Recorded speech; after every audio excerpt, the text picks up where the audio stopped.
Yesu aliwaambia wanafunzi wake hapo atakapokuja mwana wa Adamu katika utukufu wake na malaika na watakatifu wote pamoja naye, ndipo atakapoketi katika kiti cha utukufu wake, na mataifa yote watakusanyika mbele zake, naye atawabagua kama vile mchungaji abaguavyo kondoo na mbuzi. Atawaweka kondoo mkono wake wa kuume na mbuzi mkono wake wa kushoto.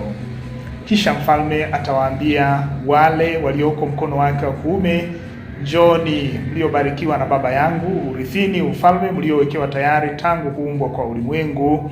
Kwa maana nalikuwa na njaa, mkanipa chakula; nalikuwa na kiu, mkaninywesha; nalikuwa mgeni, mkanikaribisha; nalikuwa uchi, mkanivika; nalikuwa mgonjwa, mkaja kunitazama; nalikuwa kifungoni, mkanijia.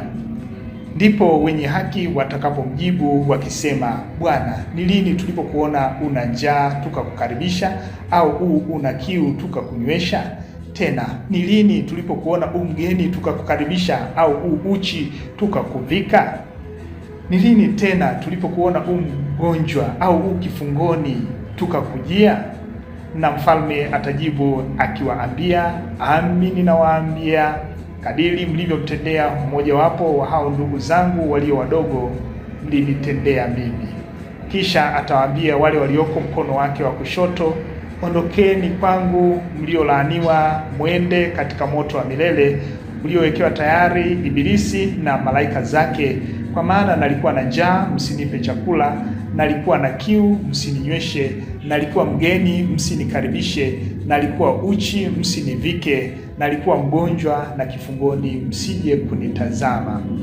Ndipo hao pia watajibu wakisema, Bwana, ni lini tulipokuona wewe una njaa, au una kiu, au mgeni, au uchi, au mgonjwa, au kifungoni tukakuhudumia? Naye atawajibu akisema, Amini nawaambia, kadiri msivyomtendea mojawapo hao walio wadogo, hamkunitendea mimi. Na hao watakwenda zao kuingia katika adhabu ya milele, bali wenye haki watakwenda katika uzima wa milele. Neno la Bwana. Mpendwa mtazamaji wa Jimbo Katoliki Njombe Online TV, karibuni katika tafakari ya siku ya leo katika juma la kwanza la Kwaresma, Jumatatu, siku ya 5 katika mfungo wa siku zetu 40 za kipindi hiki cha Kwaresma. Tuna tafakari ujumbe wetu kutoka mwinjili Mathayo sura ya 25 aya ya 31 hadi ya 46, ambao unatuasa matendo mema ambayo ndiyo kigezo cha kutuingiza katika ufalme wa mbinguni. Mpendwa mtazamaji, Bwana wetu Yesu Kristo anatuasa na anatupatia vigezo vya kuingia mbinguni. Tutaitwa, Njooni mliobarikiwa na Baba yangu, urithini ufalme wa mbinguni, tukitimiza vigezo vifuatavyo. Anatupatia matendo 7 ya huruma ya kimwili, na pia nitaongeza matendo 7 ya huruma ya kiroho.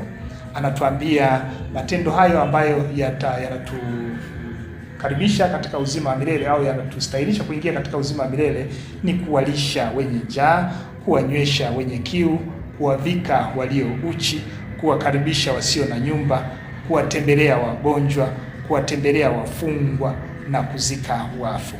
Mpendwa mtazamaji, matendo pia 7 ya huruma ya kiroho ni haya: kushauri wenye shaka, kufundisha wajinga, kuonya wakosefu, kufariji wenye huzuni, kusamehe makosa, kuvumilia wasumbufu, kuwaombea watu walio hai na kuwaombea marehemu kwa Mwenyezi Mungu.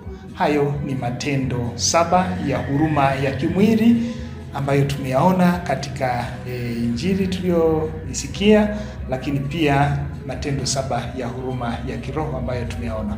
Hivyo ndivyo vigezo ambavyo vinatustahilisha kuingia katika uzima wa milele mbinguni.